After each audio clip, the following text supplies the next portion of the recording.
Hey, my name is Anna Fowler. My parents are Craig and Allison Fowler, who are missionaries to Ethiopia.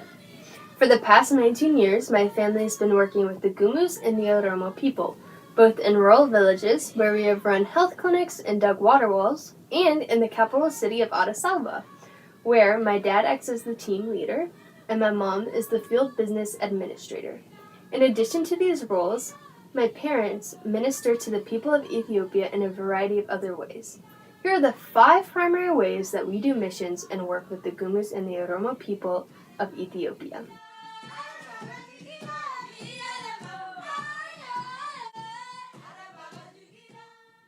My name is Ezra Fowler. The first way that we encourage the kingdom of God in Ethiopia is through church planting. So far, we've helped plant about 35 churches across Ethiopia. On top of this, we have been involved in thousands of baptisms over the past 19 years. Our goal is to create self-sustaining churches that participate in dynamic Christ-centered communities. Some of our older churches are essential in sending evangelists to other parts of Ethiopia to plant other churches, becoming mother and even grandmother churches.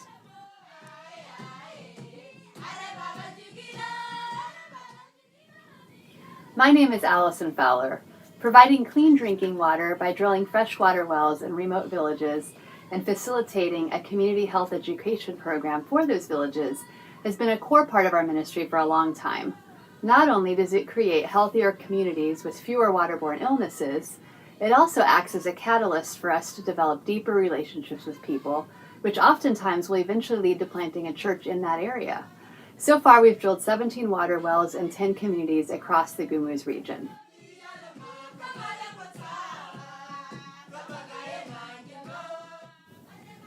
We hold regular trainings for our many Ethiopian evangelists who work all across the Gumus and Oromo regions.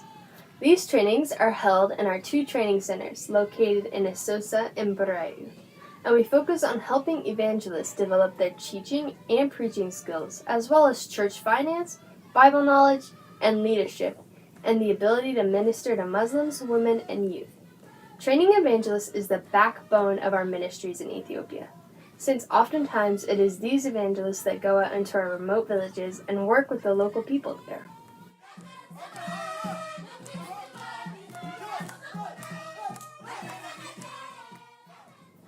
Another part of our work is campus ministry. We work in a western town called Asosa, which hosts one of the largest universities in Ethiopia and serves as the capital of the Gumus region. This is one of our newest ministries, so we are still looking at ways to expand on it. Currently, we have a church next to the university that helps host English nights, where we help teach English to students, which is a very valuable skill in Ethiopia. The church also hosts a service in English and Arabic for refugees from Sudan and South Sudan, many of whom are students at the university.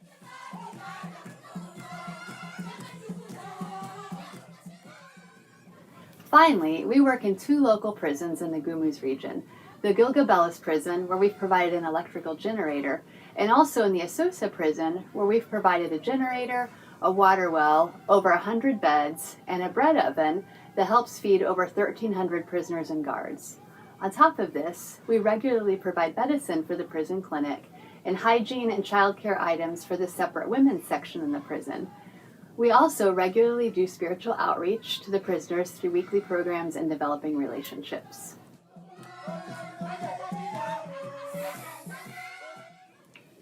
And I'm Craig Fowler. As you can see, we do a lot of different kinds of work in Ethiopia. Right now, for instance, we're trying to raise $65,000 to help rebuild churches that have been damaged or destroyed by war. The last 2 years have been very difficult in Ethiopia, especially for people living in remote areas. 25 of our churches have either been destroyed or damaged in some way. Sometimes they've lost equipment, other times they've actually lost their entire building. Our hope is to raise enough money to help all 25 of these churches.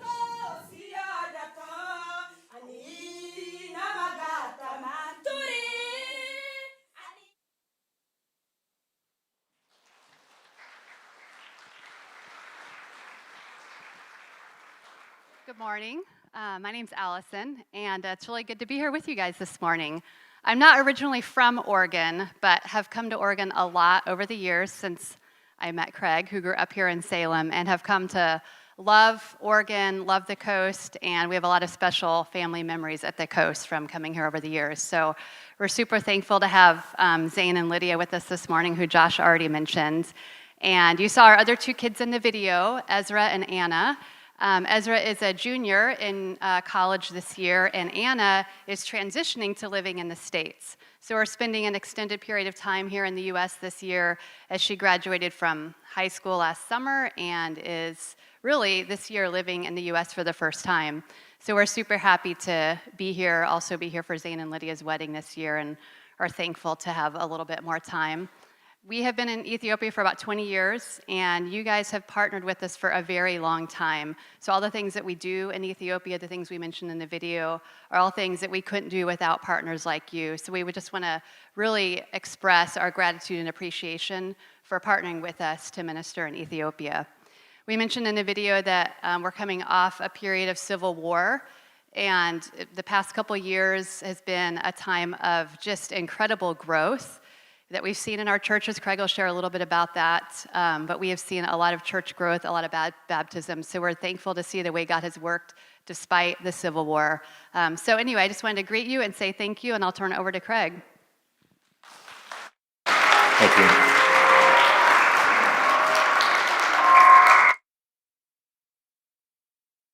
How y'all doing? Let's try that. I'm coming at you. Actually, I was talking to Matt Riddle earlier about, and remembering a drive-along I did with him.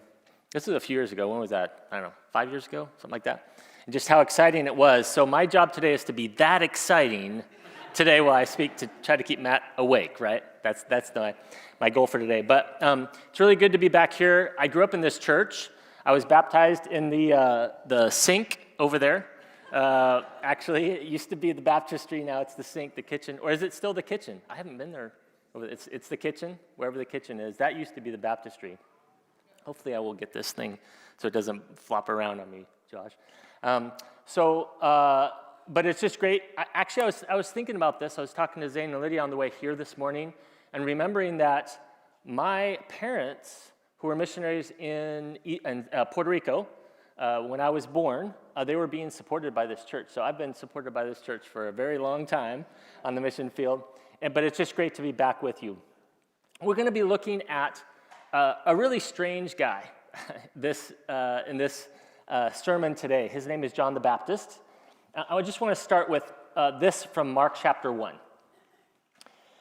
Verse 4, and it says, "And so John the Baptist appeared in the wilderness, preaching a baptism of repentance for the forgiveness of sins. The whole Judean countryside and all the people of Jerusalem went out to him. Confessing their sins, they were baptized by him in the Jordan River. John wore clothing made of camel's hair with a leather belt around his waist, and he ate locusts and wild honey." So whenever I think of the word wild honey, this outlandish situation that happened to me a while back comes to mind. So let me tell you this quick story. So Allison and I and our kids, we've been in Ethiopia 20 years. Most of that time we've lived in this grass hut village in the middle of nowhere of Ethiopia. And so I was sitting on my porch, we live 30 meters maybe, 100 feet from a big river, a medium-sized river. So I was sitting on the porch and I saw a bunch of guys walking down to the river, and they looked like they had some kind of purpose. So I yelled out to them. I knew these guys. They were evangelists and other people from our church. And I said, "Hey, what are you guys doing?" They said, "We're going to go get some honey." So I was, "Cool, this is awesome. Let's see how tribal people go get honey. Let's give it a go." And I knew where they were going because they were walking down to this big, huge tree that was down by the river. And in this tree, I knew there was honey in that tree because you could always hear the bees, and you knew there was a hive. It was so high up there, but I'd never seen it, the hive itself, but I knew there was something up there. So sure enough, these guys walked down, and I kind of followed, trudged along behind them. And so this is how they did it. They started a fire at the base of this tree. It wasn't like a normal fire, though. It wasn't a lot of flame. It was mostly smoke. As a matter of fact, it was like a smoke machine. I don't know what they do to it. They put like pitch or something in there. I don't know what their secret was, but it was just crazy amounts of smoke. Then they made these like torches, like these torches with these sticks. Same thing, they lit these torches, and it was hardly any fire, but almost all smoke. Two of the guys start climbing this tree. Now, as they get closer and closer to the tree, at this point, with the smoke, with these tribal guys coming up, the tree, these bees knew something was up, right? So they were starting, you could see them getting kind of agitated and moving around. So, but they did something really cool. Every once in a while, they'd stop as the bees would kind of come down and check it out and start, pestering them. One guy would guard the other one with the smoke. So it was really cool. They were like working together, climbing up the tree. Eventually, they get to the top, way up there, smoke out these bees. It was kind of a bit of a process, but they smoked out these bees, come down triumphant with just literally honey pouring down their arms. And it was really cool. We celebrated together. We all had honey, and then they took them back to their families. Well, that happened in the rainy season. So Ethiopia has 2 seasons, rainy and dry. So fast forward into the dry season. This was probably like 7 months later. I am in my backyard. Everything's dry. It hadn't rained for probably 2, 3, 4 months, something like that. And everything is dry. It's dry, brittle grass, grass up to here. It's basically a fire hazard in my backyard. And I'm looking at this tree, and it's this dead tree, hollowed out tree, and there's bees in this tree. I could tell, I could see there was bees coming in and out, and I thought, my kids are going to start playing back there. I don't want these bees in the backyard. Plus, I saw how my Gumus, friends did it, so now I'm an expert on how to get rid of bees, right? So I thought, I know what I'm doing. Let me go back there. So I get back there, and there's this tree. It's kind of hollowed out, and then there's a hole in the tree about right, almost head height.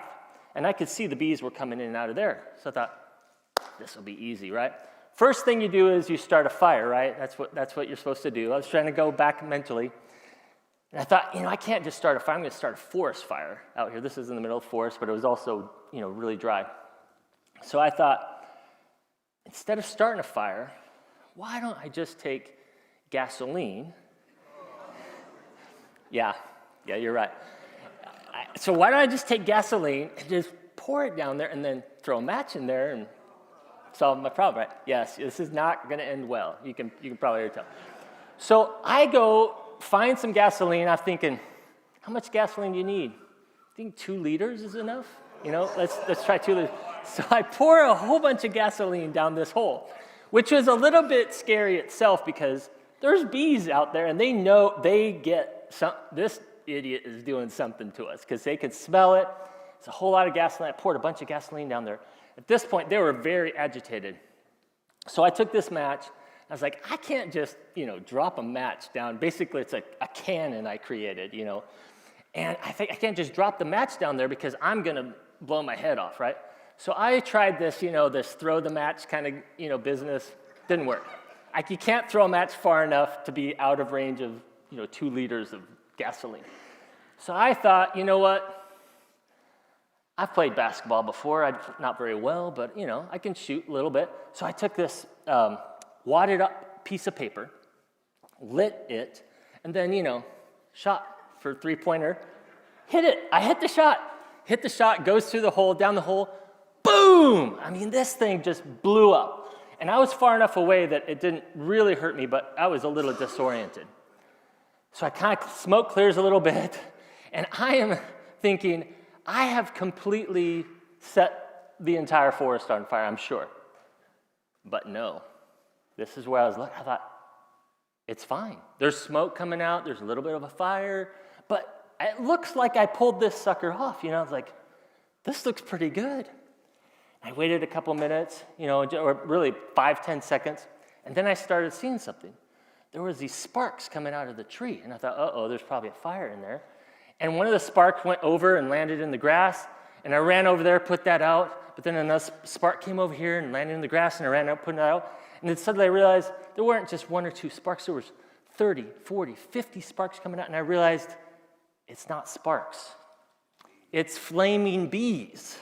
Okay, so I had lit this hive, essentially, of bees on fire, and now these bees were just pouring out on fire, literally bees on fire. And I was running around exhausted trying to put fires out because they were everywhere. I could put 1 or 2 or 3 out, but I could not put all of those fires out.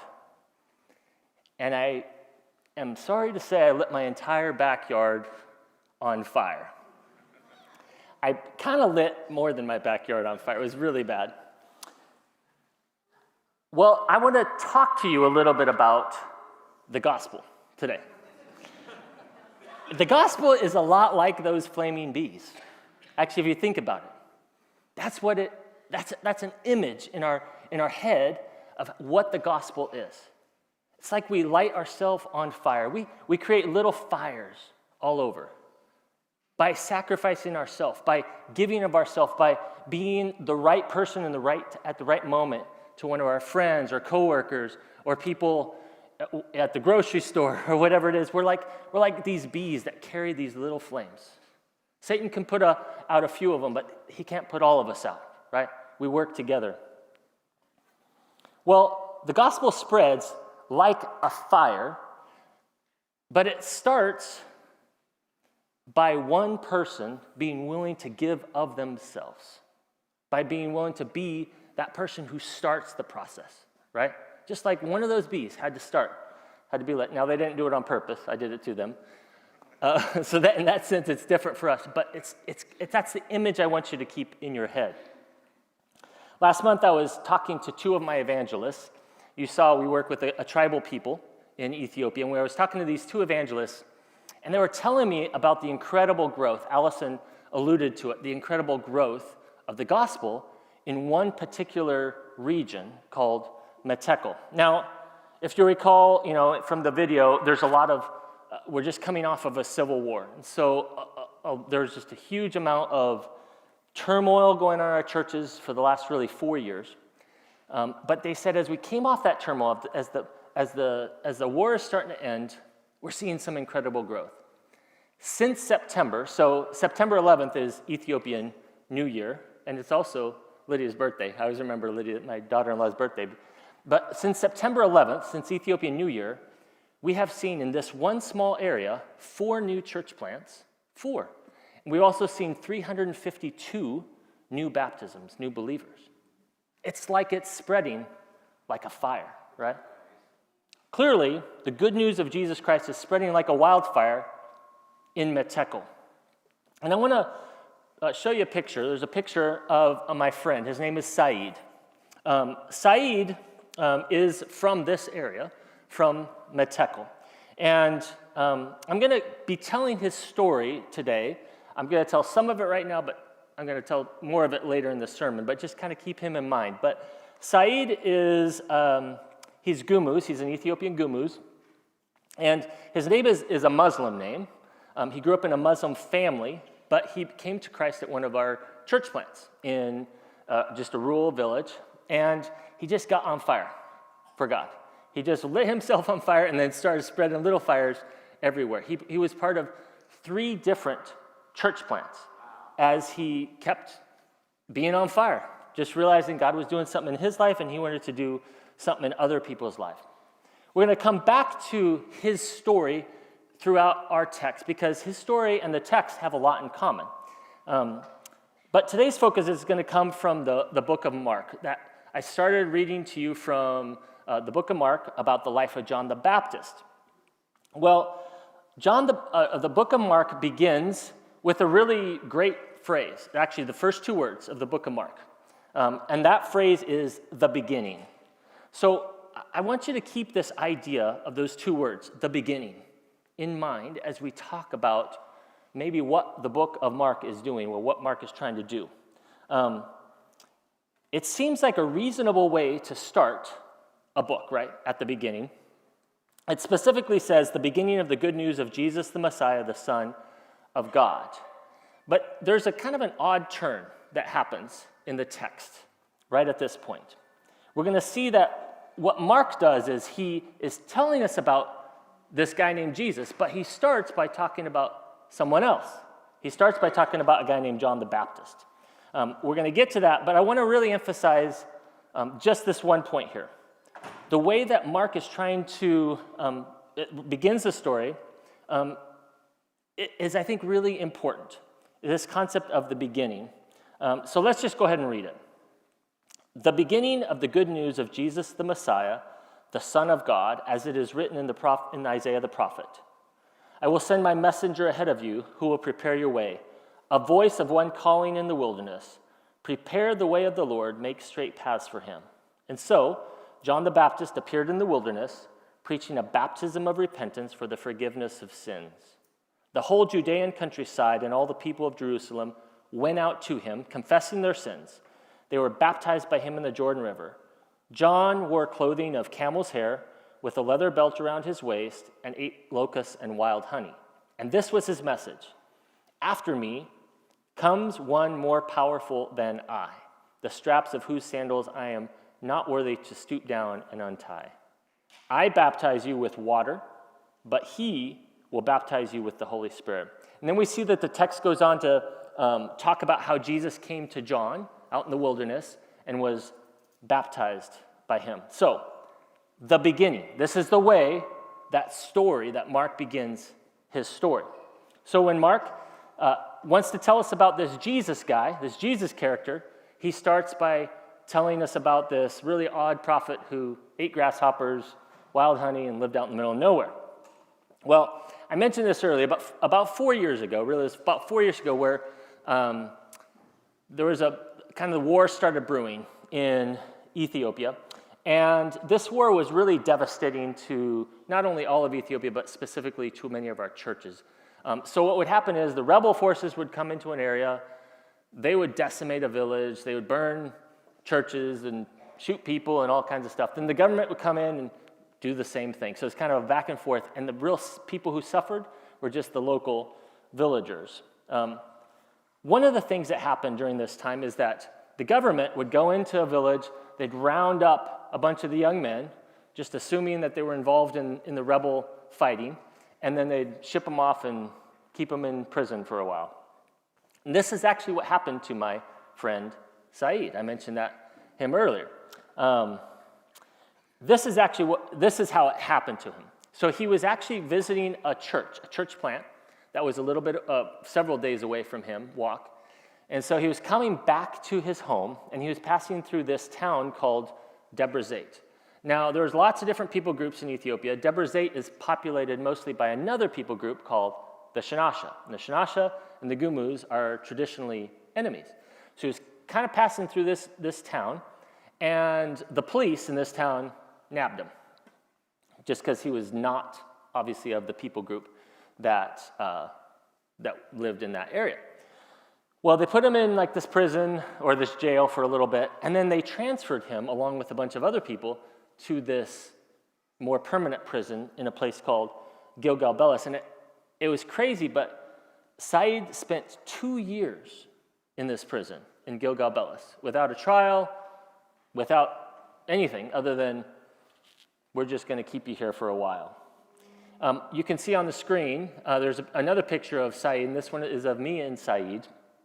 This is when I got to visit Saeed in the prison. This is not super long ago, but when I went to visit him, it was kind of unusual because a lot of times they probably would not let me, as a foreigner, not let me visit him. But because we do a water project and health projects, as you saw in another prison in Ethiopia, I had a lot of contacts in the government, and they gave me permission to go visit him. And I remember going to visit him, and what was really cool was, even in prison, he was a bee. He was lit on fire, literally, by the gospel. And he and another friend of his there in the prison had started a church, started a small Bible study. So no matter where he was, this guy just had that kind of heart. And I can remember one thing that really touched me about what he was thinking, because he had taken one of these grain bags, these U.S. aid bags that they had handed out, and they're made of these like fibers, these plastic fibers. He had deconstructed all the plastic fibers and then put them back together in the shape of nets, like fishing nets. So he had all these fishing nets, and he handed them to me, and he asked me to give them to his wife so that she could sell them, so that she could have some money. So even when he was in jail, in prison, he was thinking about his family. Well, back to our story in the book of Mark, back to John the Baptist. We actually have quite a bit of information about this character named John the Baptist, but most of it does not come from the book of Mark. Actually, most of it comes from Matthew, Luke, and John. And that's because Mark's style is very fast-paced. If you read the book of Mark, it's kind of coming at you. A lot of action. He moves from one event to the other in quick succession. He doesn't spend a lot of time on the details, and he often leaves a lot up to the imagination. So we learn about John the Baptist from the other books, mostly. We know that his father was named Zechariah, who was a priest. There's a story about how God came and told Zechariah about the birth of John the Baptist. It's a really cool story. We also know that his mother was Elizabeth, who was a relative of Jesus' mother. So actually Jesus and John the Baptist were cousins. We know that he was willing to take risks and to speak out courageously against the authority figure at the time, a guy named King Herod Antipas, and mostly about we'll see that what it is in a minute, but mostly about just a moral issue. And we know how he died. So I want to read that passage. It's in Mark chapter 6. So I'm going to be focusing mostly on what Mark has to say about John the Baptist. Verse 17, for Herod himself, King Herod himself, had given orders to have John arrested. And he had him bound and put in prison. He did this because of Herodias, his brother Philip's wife, whom he had married. So he had taken his brother's wife, stolen his brother's wife, and John the Baptist didn't think that was cool and said something about it.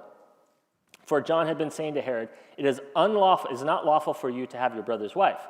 So Herodias nursed a grudge against John and wanted to kill him. But she was not able to because Herod feared John and protected him, knowing him to be a righteous and holy man. I always like this verse. When Herod heard John, he was greatly puzzled, yet he liked to listen to him. So I'd like to be that kind of preacher, right? Greatly puzzling, but people like to listen to me. Finally, the opportune time came. On his birthday, Herod gave a banquet for his high officials and military commanders and the leading men of Galilee. When the daughter of Herodias came in and danced, she pleased Herod and his dinner guest. The king said to the girl, ask me for anything you want, and I'll give it to you. And he promised her with an oath, whatever you ask, I will give it to you, up to half my kingdom. She went out and said to her mother, what shall I ask for? The head of John the Baptist. This was her moment, right? Her opportunity. She'd been looking for a way to get back at this guy. So at once, the girl hurried into the king with the request, I want you to give me right now the head of John the Baptist on a platter. It says the king was greatly distressed, but because of his oaths and his dinner guests, because of his reputation, right?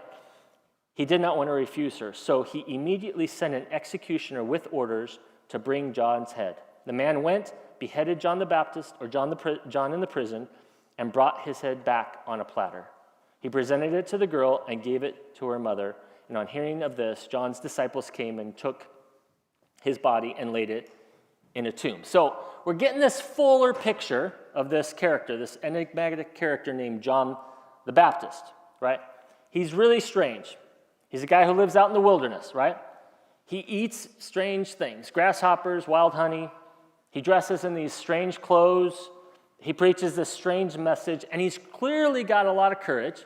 He's willing to speak tough words to people in power, and more impressively, I think, for us in this situation, he's willing to suffer for living for his convictions. Now, I want to focus on that part.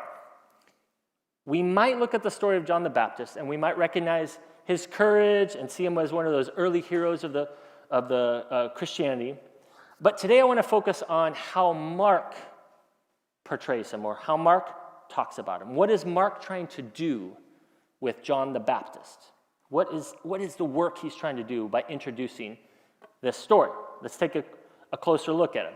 First, we see that Mark ties John the Baptist to the Old Testament prophets, to history, right? He introduces John the Baptist as the voice of one calling in the wilderness. Now, this is clearly a reference to Old Testament prophets, particularly in Isaiah chapter 40. He's basically quoting Isaiah chapter 43 here. right? He's definitely trying to link John the Baptist to these Old Testament prophets.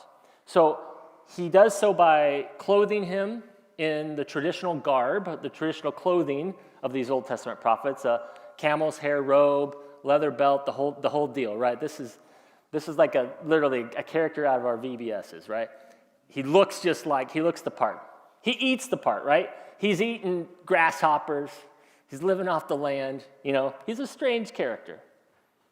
He also connects John the Baptist to the wilderness, or this desolate place, right? The wilderness has this special symbolic meaning in the Israelite history.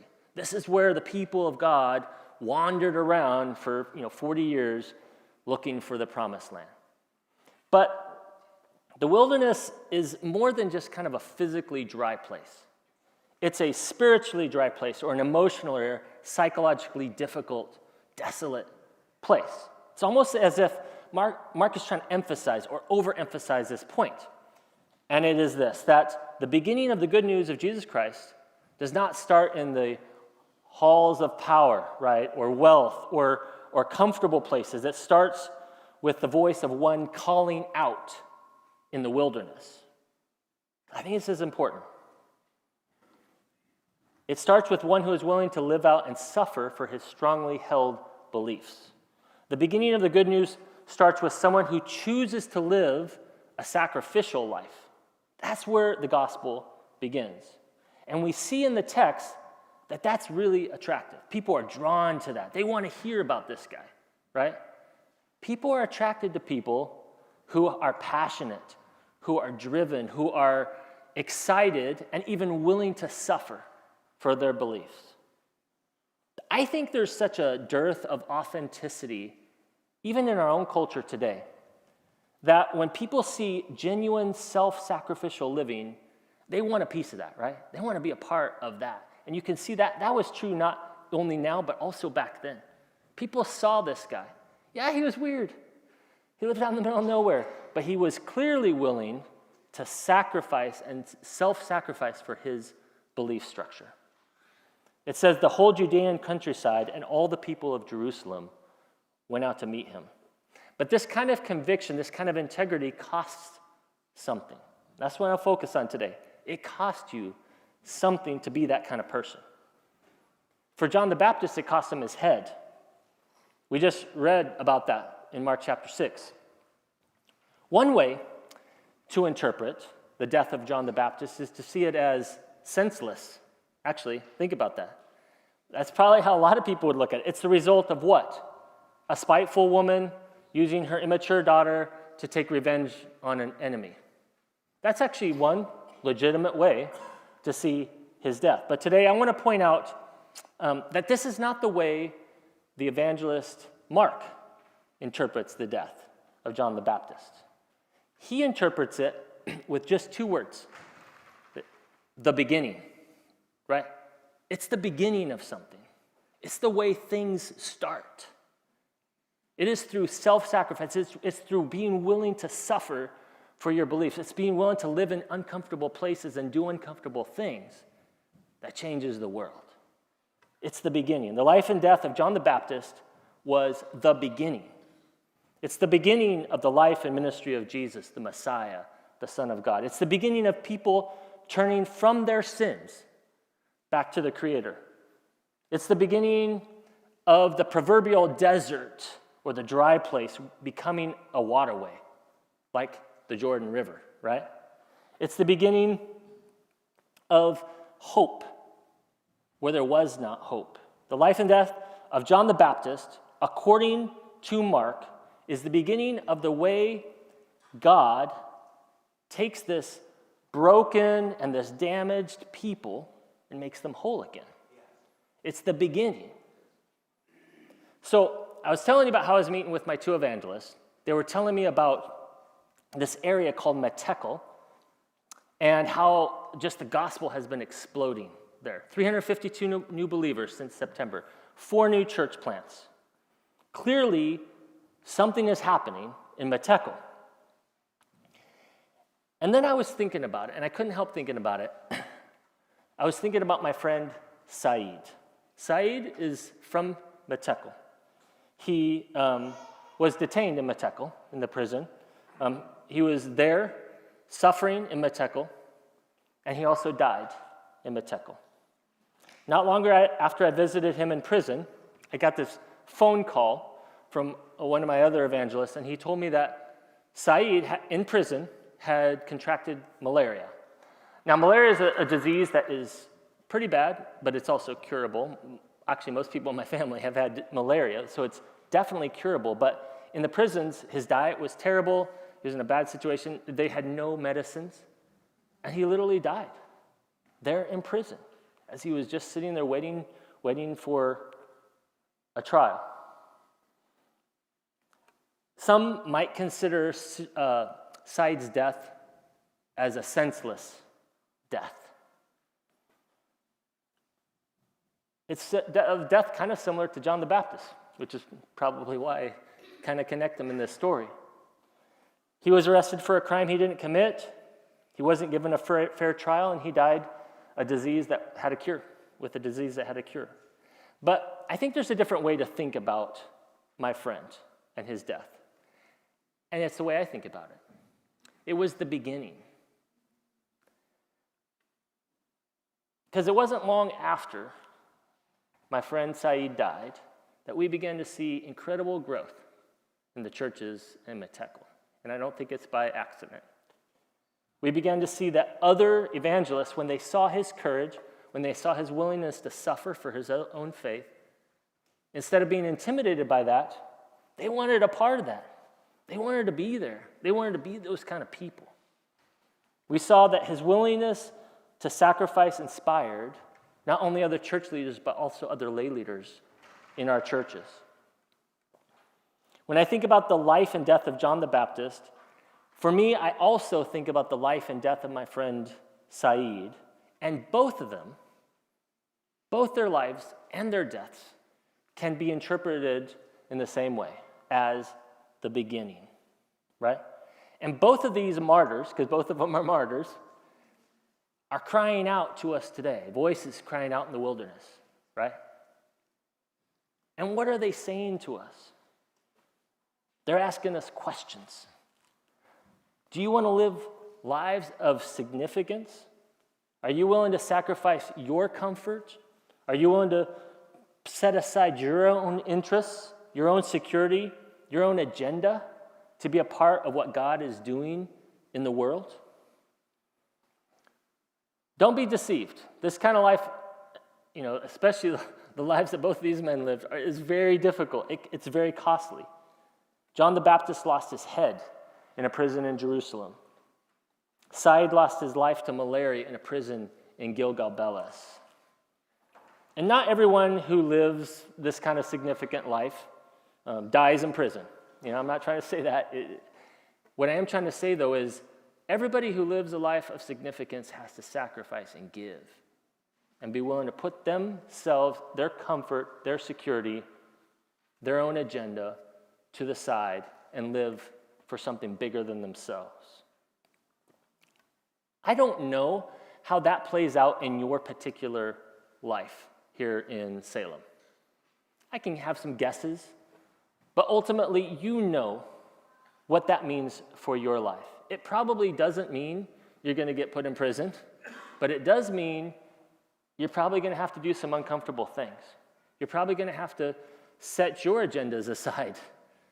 And it probably means you're going to have to care about people that are really difficult to care about. So I don't know what it means for you, but I'm pretty certain of this. If you want to make a positive impact on your coworkers, your family, your fellow classmates, people who live in your community, or if you want to make a positive impact for people who live in grass huts in Africa, right? It's more likely than not going to cost you something. Something, and it's probably quite a bit. I'd like to sit up here and tell you that having a life of significance, you just have to give a little bit of money, or you just have to, do this thing on Sunday morning, but it's not true. That's not true. Anybody that tells you that is not telling you the truth. What I'm trying to tell you is this. If you want to live a life of significance, it's going to cost you something. This is what the beginning of the good news of Jesus the Messiah, the Son of God, looks like. I'm going to close in prayer. Father, help us to be people like Saeed, like John the Baptist, who are willing to live lives of significance, who are willing to put our own agendas, our own comfort to the side, who are people who are willing to do whatever it takes to be a part of something bigger than ourselves, a part of what you're doing in the world. God, I know all of us are kind of at different places. Some of us maybe don't know a whole lot about you, don't know a whole lot about Jesus. If that's where we're at, that's fine. We're on that journey. We're figuring it out. We're asking questions. We're thinking about it. Some of us, God, are people who grew up in the church, like me, in this church, and are thinking about ways in which to become more involved, more sacrificial, more self-sacrificing. Help us as we struggle through ways. Maybe we haven't been living the way we should. Maybe we haven't been sacrificing. Maybe we've been doing the bare minimum, just trying to get our ticket into heaven, Father. Maybe that's what we're trying to do, but we recognize today, you know what? If my life is going to matter for something, if it's going to be more eventful, more impactful than I'm just someone walking through life. And we recognize we have to be able to really be willing to give of ourselves. And we're at that place. Help us to make that commitment. But God, you're a powerful God, but you're also asking us for something big. You've given us big, and now you're asking big, which is you want us not just to give you a little bit of money, not just to spend a couple hours on Sunday morning, but it's going to cost us more than that. Help us to be those kind of people. In Jesus' name, amen. Amen. Thank you, Craig.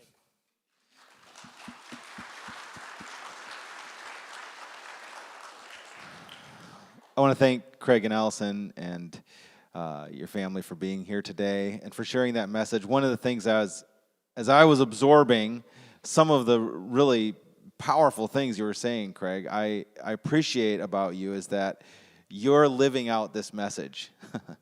So thank you for coming from Africa to share that with us today. It's been a blessing, and wherever that's hitting you in your life, that's the Spirit of God that's speaking to you and moving in your heart and your mind. Would you stand with me today? I have some good news for you. We have cookies in the lobby.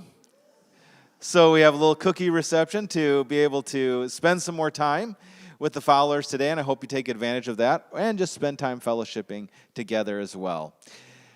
Go in the grace and peace of Christ today, church. You are